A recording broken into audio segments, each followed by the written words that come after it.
We'll be moving next into our Utah Schools for the Deaf and Blind um, agenda items to 3.1. So we'll invite Carl Empey, the Finance Director. Are you ready to join us? I am. Good morning, Mr. Chair, Madam Vice Chairs, and board members. It's a pleasure to be with you on a beautiful spring day. Our financial report is for the 8 months that ended February 28th.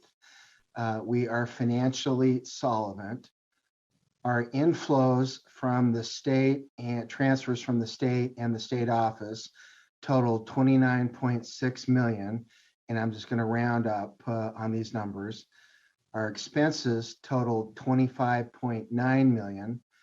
That left us a balance more of inflows than we did of expenses in the amount of $3.7 million. The number of students that we served is 2,332.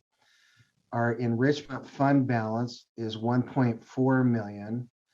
Our donated funds are $263,000. And our foundation fund is $1.2 million.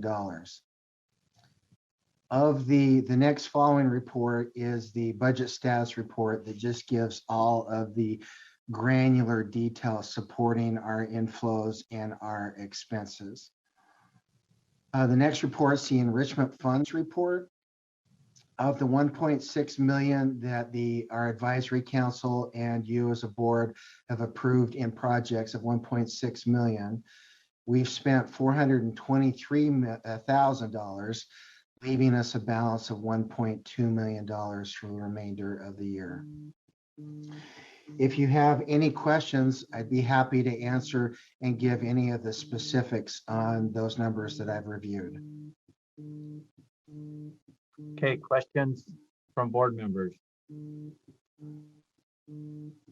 not seeing any hands raised at this time. Appreciate you getting the reports in and in the format that they're in also. I'm not seeing any questions, Director Empey, so I appreciate the update. You're welcome. Thank you.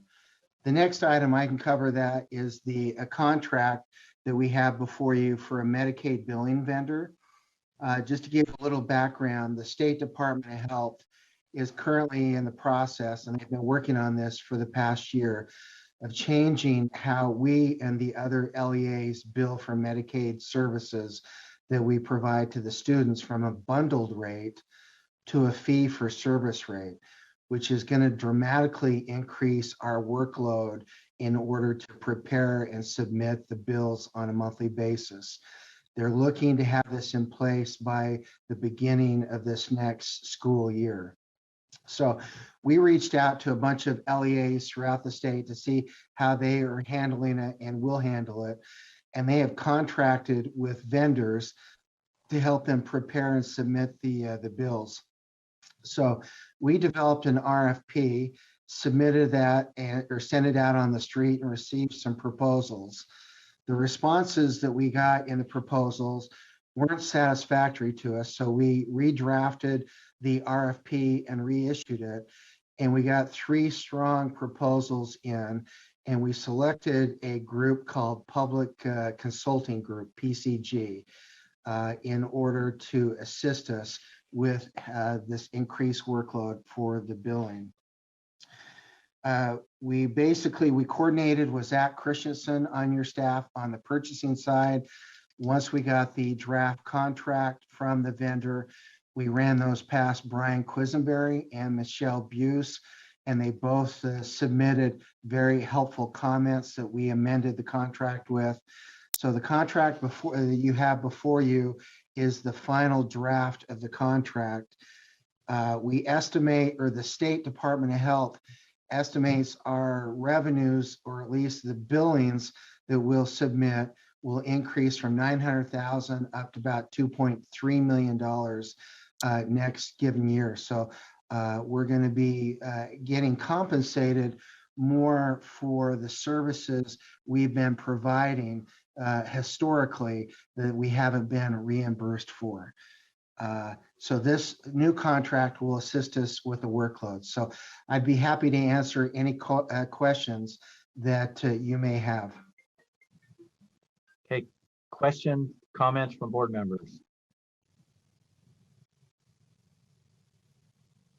I'm not seeing any hands raised, and oh, here we go. Vice Chair Belknap. Sorry, it took me forever to find my reactions here to be able to ask this question. So Carl, my question is if they're going to help you, they're only helping with Medicaid billing. Is that correct? That is correct, Vice Chair Belknap. Okay, thank you. You're welcome. I am not seeing any other hands. Board members, at this time, if there is any questions, it would be appropriate. This is an actionable item. I would accept a motion. Chair, this is, Oh, yeah, hold on. Board Member Hart. Yeah, I move that we approve the, oh gosh, it's gone now. Can I help with it? Yeah, I- please. Say that I'm seeking a motion to approve the medical billing contract to Public Consulting Group.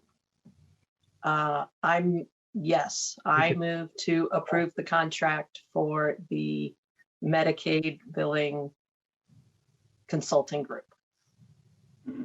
Public Consulting Group. Second, Belknap. Yeah, second. So we have a motion and second. Board Member Hart, did you want to speak to your motion? No, I just think it's very interesting that this is yet another area where we've got more administration and more paperwork and more stuff to do, and our districts are having to do these contracts. I understand the benefits, but I'd also like to make note that this is one of those places where administration is growing and we've got to keep up somehow. So I understand the solution and I support it. I just hope that we can continue to look at ways to streamline the work of our administrative folks in our LEAs. Well, thank you. So the motion before the board is that the board approve the Medicaid billing contract to the Public Consulting Group. Is there any discussion? I'm seeing none. So board members at this time, please vote.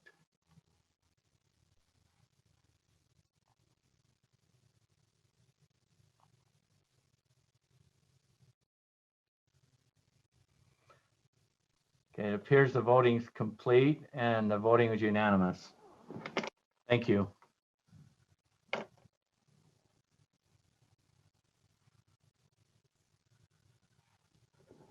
Okay, next on our agenda, we have Utah Schools for the Deaf and Blind Superintendency Report. Superintendent Joe Coleman, are you ready to report? I am. Thank you, Mr. Chairman. And Board Member Hart, I appreciate your comment, especially with Medicaid alone. We have had to add 2 full-time positions over the past 2 or 3 years, plus now this contract for consulting.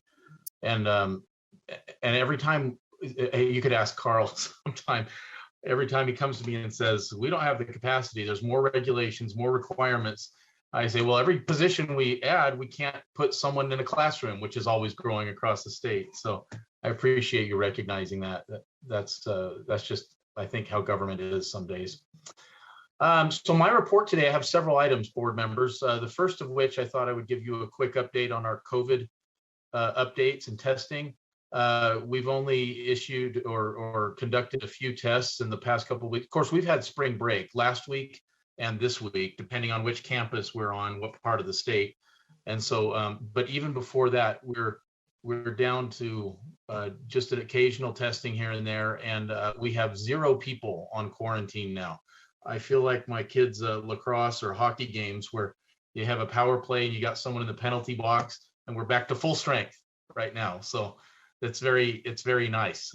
When Dave Laycock, our HR manager, discussed that with us in our superintendency meeting on Monday, I was like, wow, this is great. Everyone's working and attending right now. It's great. Next thing I'd like to update you on is just to let you know that our COOP plan, it's called a continuity of operations plan in case of a disaster or emergency. Every state unit is required to have that. It's been recently updated by Susan Thomas, our communications director, who used to do that for the Division of Public Safety. And so that's in our policy manual updated. We also have next board meeting, we're going to bring you an updated records and retention schedule for the board to approve.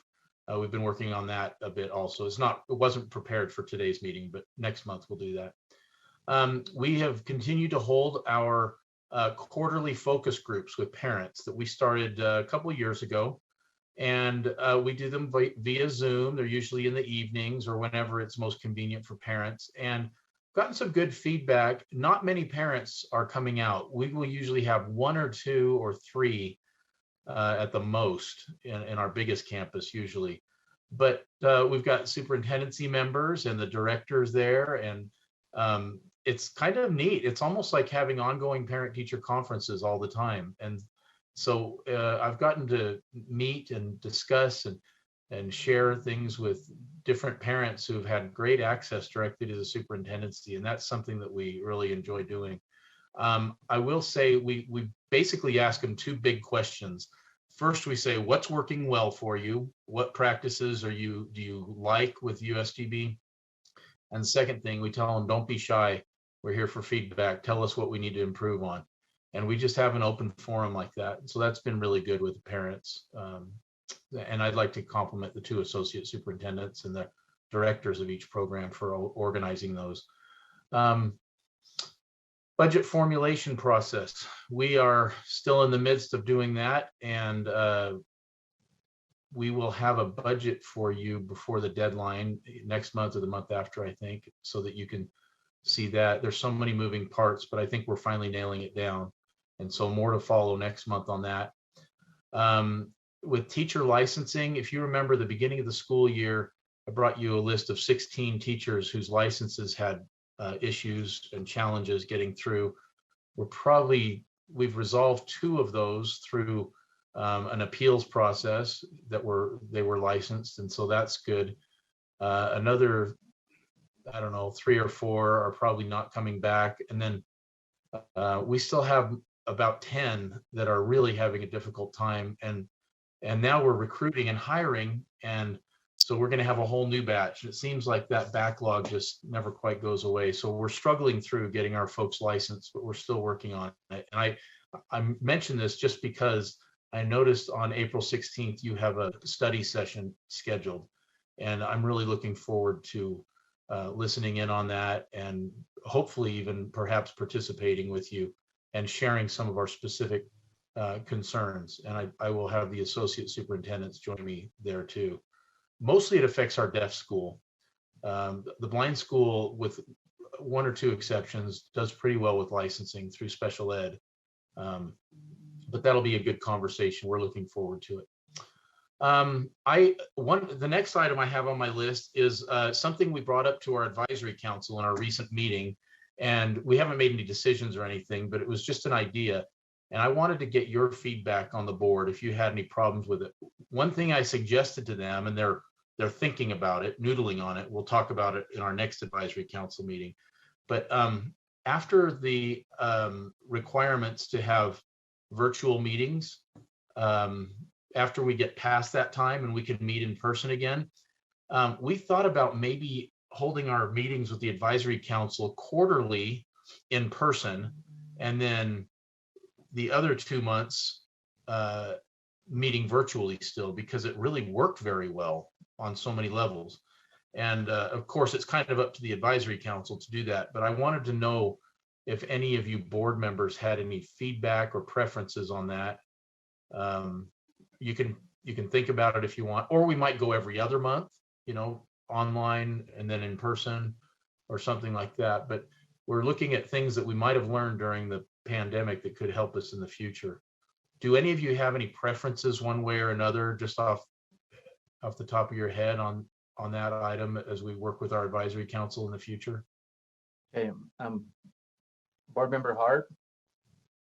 My question, in order to answer that, would be, have you seen any difference between participation in one or the other? For example, does Zoom give more opportunities for access, or do you see fewer participants in either of the settings? Well, one thing I've noticed, occasionally people miss because they can't make it to a meeting, but not on Zoom when we're in person. But it hasn't, I don't think it's been necessarily because we're in person. And it seems like we have almost perfect attendance on Zoom. As far as accessibility goes, I think they like to meet in person. So I certainly wouldn't want to go virtual permanently. But I don't see any difference. I do believe it's a little easier for them to meet and to prioritize it in their lives if it's virtually. But I know they also really value being together personally. So I don't see a real difference in getting the business done either way. Any other questions or comments or feedback? Board Member Earl?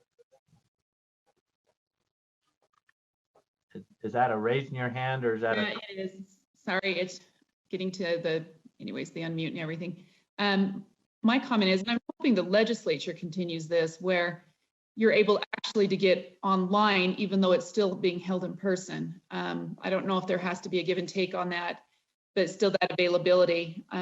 Just because I live distantly from some places, it's nice to be able to attend something without having to drive there. So maybe just even the accessibility of it being there, even if you're not, if you're doing it monthly still in person, that continuation, similar to what the legislature did this year, I think is very beneficial for people. So they're just my thoughts. Board Member Norton? I too recognize the pros and cons of both. I was just wondering, does financial implications play any part in this? Are there costs associated with one more than another? That's a good question. It's just the cost of a meal. When we have advisory council meetings, we feed them dinner, usually on that evening. So it's not significant, but there would be that cost difference. So, all right. Well, really, we're going to defer to the members of the advisory council since it's their meeting, but I will share the questions and comments that you had when we discuss it with them in their next meeting, and I'll let you know how it comes out. Superintendent, one more. I think there's an additional call. Oh, I'm sorry. Board Member Lear. Thank you. I had a question for you, Superintendent. Are your advisory committee meetings intended to be open to the public? Yes, they are always open to the public. I think that's who suffers in a Zoom meeting or some other kind of virtual meeting. I think it does not really give the public a meaningful way to participate. And that's what I would say. If you find that the members of your constituencies, your parents, those who'd like to participate or like to observe the advisory committee meetings are, I think, really most disadvantaged. So I would weigh that as you decide. And I don't see a problem myself with having a face-to-face meeting for those who'd like to attend and include the others by Zoom or electronically. I much prefer that. I think we lose a lot when we don't see each other's body language. That's great feedback. Okay. Yeah. Thank you very much. Okay. Only two more items. I'll talk about the first one, and then I will let the associates talk about the last one. Great news. A couple of weeks ago, we had a message from the state DFCM, the Facilities and Construction Group, and they said, hey, we have a free portable if you are interested in it. And we have been, as I've mentioned before, we've been going back and forth with the Washington School District in St. George talking about we have a significant population there. The place is growing out of control, and we really need to establish some campus programs, or their students rather really need some USDB campus classrooms, and we're scattered in a few different places here and there. So we immediately contacted them. They're very excited. They said they're working on finding us a playground or some school property where we can put this. Michelle and Susan and I went to look at this portable. It is in very good condition, and it's a triple wide. It has space for 4 classrooms in a big open area, a giant kitchen, big bathrooms, additional office space. And I'm telling you, for a couple of years now, we've been worried about how are we going to provide adequate facilities in Washington County. And so I'm just so excited because this will really help serve the kids better. And we're borrowing space from a charter school now in one instance. And anyway, long story short, the state is going to give us a free facility. Washington County is delighted. We'll have to pay, of course, to have it transported down there, but it's a lot better than building a brick and mortar school as far as resources go. And so that was just really, really great news. And so we'll keep you updated on that. We will have officially an additional campus for USDB down in Dixie. Are we still allowed to say Dixie? Southern Utah, in St. George. Anyway, that's good news I wanted to fill you in on. And the last item today is an update on our 7048 project, and maybe some other items. I don't know if Susan and Michelle, if you have other things I have not included in my report, but I knew that's one thing you wanted to talk about. So I'll let you take over there. So should we go with what associate superintendent first? Do you want to go with Tanner, or do you want to go? I have a brief thing, and then Susan and I are together. We're a combo for the next piece. Okay. So I just want to make sure the board is aware that next week on April 15th and 16th, we are doing something that has never been done. Deaf children across the nation participate and love theater. They absolutely love acting, performing, yet they don't have the outlet or the venue that other children across the nation have. In the past, the Utah School for the Deaf has gone down to the Shakespearean Festival and participated that. That became very inaccessible to us as of late. And so that sparked us. And what we did was we decided that I did some homework and said, okay, where is the theater competition for deaf children across the nation? There was none. So we said, game on. So we started that process and started doing it and getting ready to hold the first national deaf high school theater competition. We have about 5 schools that are participating. It's its first year out the gate, and of course, COVID hits. So we're doing everything virtually, but the kids have taken to it. They've got the performances. They've sent them to us. We have national deaf professional performers that are doing the judging and providing workshops. I am extremely excited. It's going to be huge. And we're inviting the other deaf community to watch our award show, to watch the performances in the end, but the workshops are only for the kids. We're pretty excited about it. It's a pretty big deal. In the deaf world, it's going to be the biggest starting point, and we're excited to host it. Hopefully next year we can host it in person. So that's the first thing I wanted everybody to be aware of. And I'm just excited. We've been planning this with people all over the country, these performers who've met with us on a weekly basis and given of their time. And I love it. It's just really exciting. The next piece that Susan and I are both talking about is, as we've told you before, we've got our trip called the 7048. They're going to go 70 miles in 48 hours. And gosh, was it last week or the week and a half ago? My weeks are running together. We went to Lake Powell. I visited them there as they practiced. They were able to get 21 miles in. They did some of that at night. And we have 7 students that are participating. And I know people have asked, this is one of the activities, both these activities I just described are activities that come from our enrichment funds. which are specifically designated to enrich the lives of deaf and hard of hearing children, and it's supposed to be excluding operating funds. So these are the types of activities we use those funds for. And I can just say that we have 7 students that are participating in this activity. 6 are from the outreach. So we do an extensive, I appreciated the questions that were asked of us. We do an extensive effort to get students from the outreach participating. We have our hearing specialists who go across the state, invite them in. We have special education directors we notify. We contact the specialists for hearing and vision.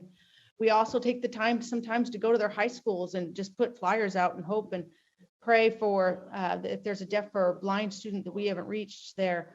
And then we post it on our social media pages and put it on our website. So we're actively trying, and it looks like we've been very successful on the 7048. We have 6 of those students attending out of the 7.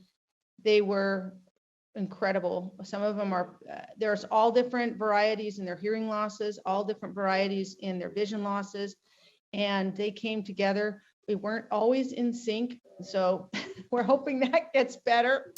And they practiced, and they're really excited. We have 2 more practices that we're gonna do, one in the month of April and one in the month of May, and then June 3rd, we get to get in the water in Tacoma, Washington. Susan, did you want to add some more? Yeah, just a bit. So those 2 extra practice runs, or they're really not extra, they're just to see how we do. The first one in April is actually going to be in Utah Lake. They're both going to be in Utah Lake, and we're doing a night row, so that they'll be going hours on Utah Lake throughout the night. So we'll see how that goes. The one in May, I'd like to invite any board member that would like to attend, because we're going to be doing a dinner. And then anybody that wants to go on the boat with them, we're inviting parents, we're inviting our school personnel, is able to go on the boat with our kids and experience what they experience. Another thing that's been great about this 7048 is we, to decorate the boat, we put handprints from a lot of our students in outreach and in our campus programs. On the way home, one of our directors who was taking 3 blind or visually impaired kids with him home, he stopped off in Washington County and got some of the outreach kids that are there to put their handprint on it, so that everybody feels like they have some part in this endeavor. We really have to give kudos to our 3 directors who have headed this up. They've spent an immense amount of time and effort in getting our kids ready and the boats ready. But I think that we're going to be ready, and these kids are extremely excited. So just we'll get that information out to you, but put that on your calendars if you'd like to come and see the boats and them actually in the water. That would be fantastic. I did want to add one thing as far as the enrichment funds are concerned, and the question that came up as far as what funds are available to outreach students or students in the LEAs, both the 3% and the non-3%. All of our activities that state the expanded core curriculum are available for both our outreach students and our 3% district students that are not necessarily being served by USDB as far as Envision. Our vision is concerned, the vision, our blind school. And so I just wanted to be clear on that. And, we're looking at ways that we can make sure that information is out to our students and their families, and also to the teachers of the visually impaired who are serving in those districts. So we're looking for better ways to do that. But we that is available to all students statewide. And then as a follow-up, we sent a video clip that we wanted to share. This video clip, and I don't know if, yes, good. I have it ready just in case, but this video clip was created by the school. It's a hearing school. You've seen Platte Canyon High School that's in Colorado. They are the ones that reached out to us. They wanted to collaborate with us. They brought one of their, it's a former student who was there, did a video clip, and they've posted their video clip, and it's highlighting our collaboration with them. So you can press share, press play.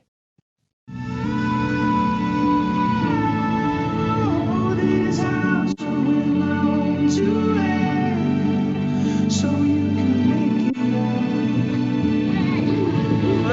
So you can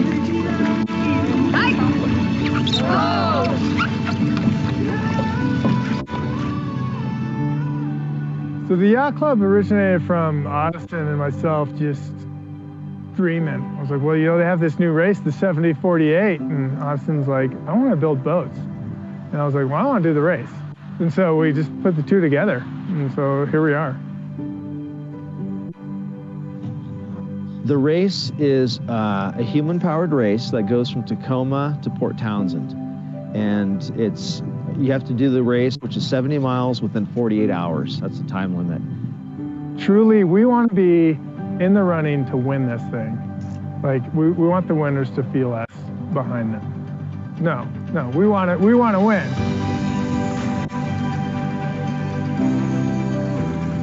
Lake Powell is going to be training for the kids this year. And the interesting thing about Lake Powell is that we were contacted by the Blind and Deaf School in Utah about doing the race. And so we've been working with them, and Lake Powell was a good meetup for both of us. That is the elephant in the room. How are we going to take these students from a deaf and blind school and get them to race 70 miles in 48 hours, overnight? A lot of people think that deaf and blind students have a limitation, and I don't think that's true. In fact, I know it's not true. They can do everything and anything that everybody else can do. We just have to make accommodations for it. I love it. This is what school's supposed to be, isn't it? Don't you think?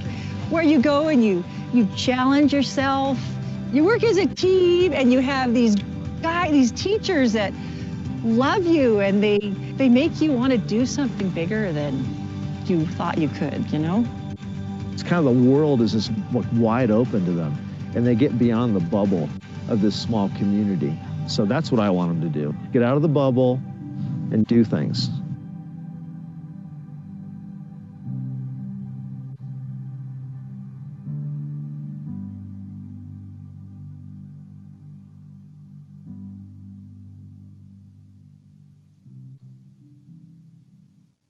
Yeah, so I also wanted to add that as we've been registering for this 70-48, there has been such excitement from the group that's sponsoring it. They wanted to combine our names. I don't know if they're going to do it or not. Maybe Susan can remember the name, but it was a comment. It was like Utado or something. I don't remember how they did some strange, but it's getting national attention right now. We're getting a lot of news that are wanting to spotlight this. So we're getting a little nervous because we were just like, we're just participating.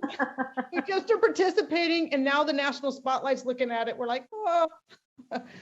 Well, it's going to be very exciting. I mean, we are the first school that to participate, or the first group with any type of a disability. And our kids, we actually have one student who is completely blind.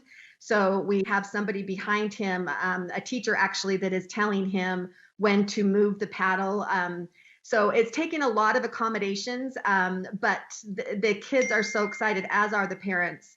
And anyway, we really do encourage you to come to the one in our meet in February to actually see it and be a little bit involved in it, because it will be groundbreaking.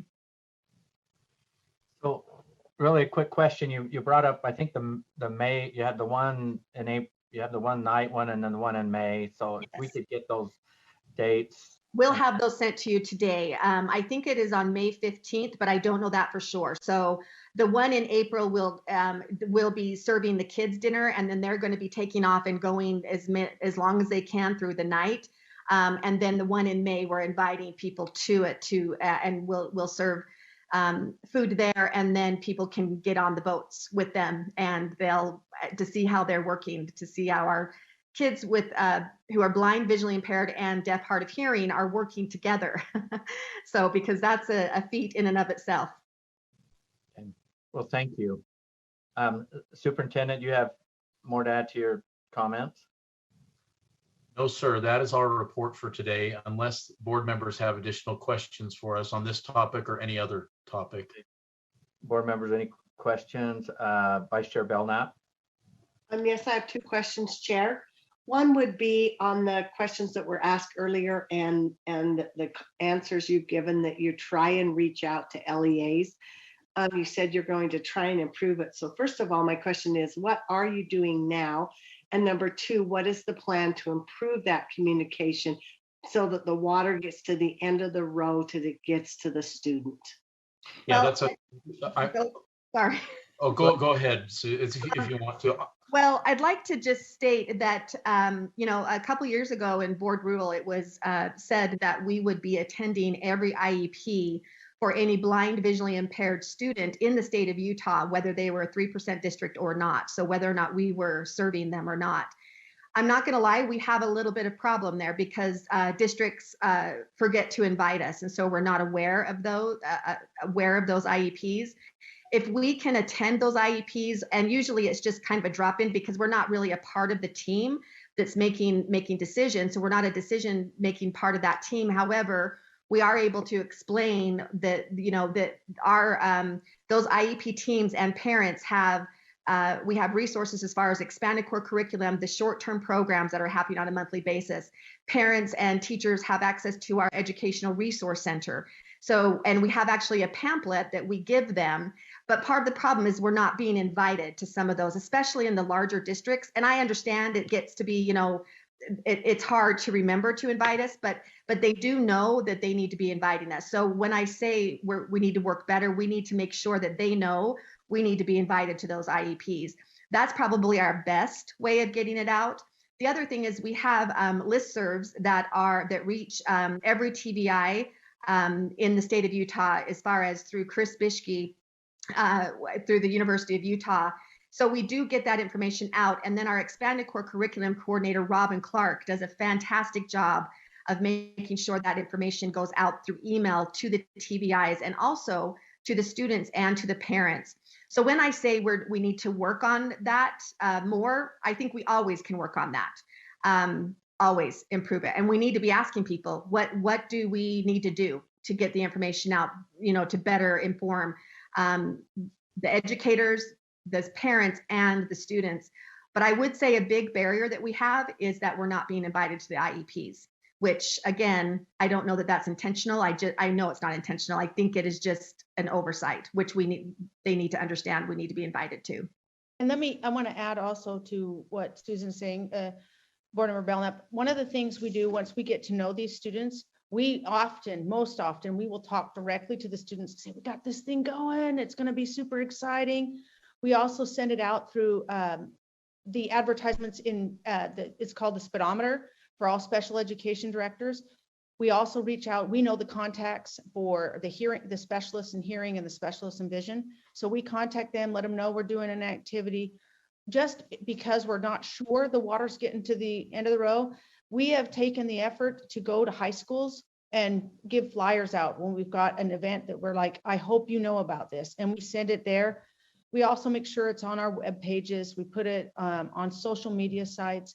So if there's any other insight that people can offer that we can personally do, we would love to step through that door and help out.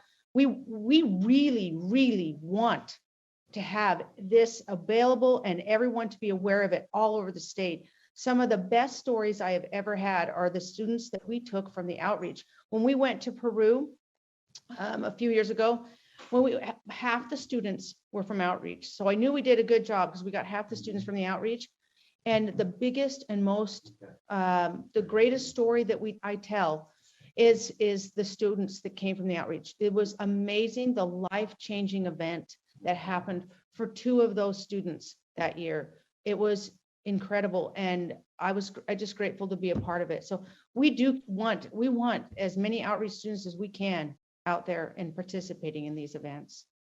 So those are great comments, and I'll just maybe wrap it up by saying, at first I was surprised because when Susie in the public comment said, we want to know where the enrichment funds, how the word gets out and stuff, I thought, Susie, you're our employee. You go to every single advisory council meeting. You know darn well we are killing ourselves to get the word out to students that might not be ours on our campuses.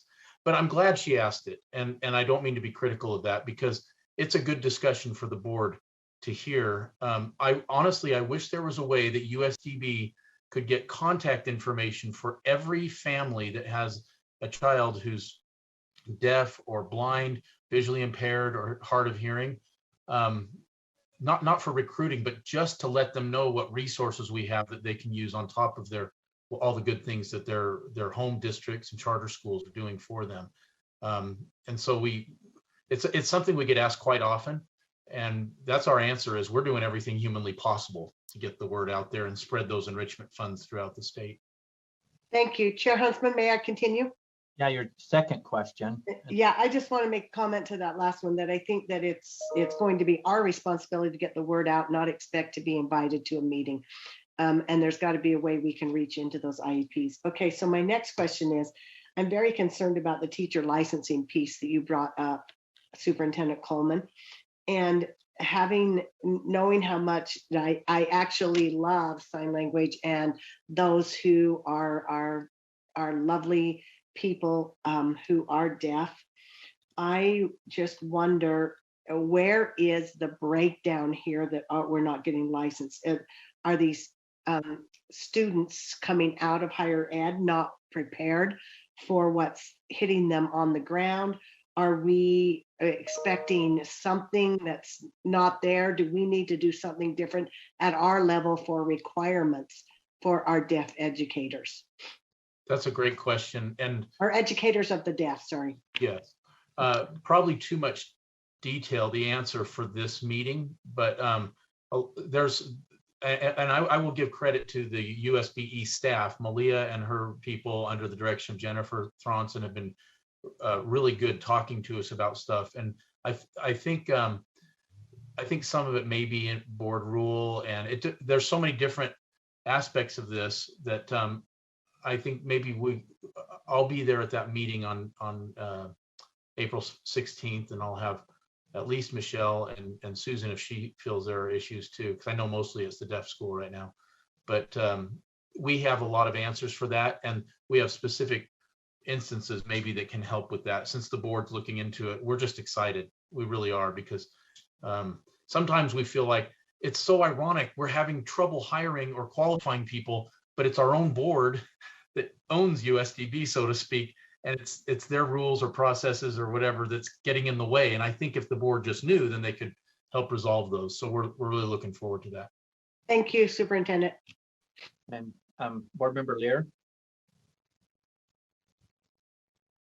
My question was really similar to Laura's, so I don't want to belabor it, but the part I'd like to suggest to you, Joel, is to contact Malia in advance of that meeting, so that it's not just a presentation on licensing at the study session, but it's an interactive discussion, because it sounds like you have some excellent examples that maybe the board could work through and be a lot smarter on this issue, rather than just hearing people speak at us. So I really hope we can use your examples to have a discussion on the 16th. And if you let Malia know in advance, I think that, and I'm sure you've communicated those concerns, but I would just think these would be excellent examples for the board to understand if you have unique licensing issues at USDB, or if it's something systemic to